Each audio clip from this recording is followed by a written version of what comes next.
afgerig deur legendariese oud Bloubil en Springbok hakker Gary Botha. Yes.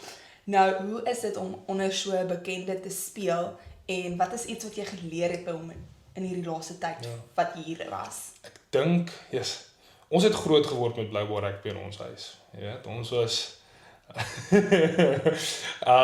ons het die hele ding gedoen, die truie, die hare, die face paint, alles, maskers, die works, het ons gedoen. Hy was genees voor ek hom getrou het. Ja, Moenie worry ja. nie. Maar ja, so en ons het vir coach Gary en vir coach JP en die manne sien speel.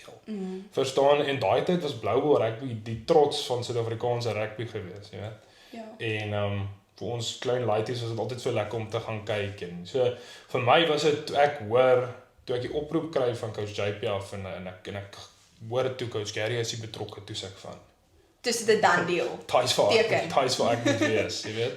En want 'n mens leer by jou mentors en die mense 100%. verstaan 10 mense kan vir jou ding sê tot die ou wat dit vir jou sê waar jy dit wil hoor en dan luister jy.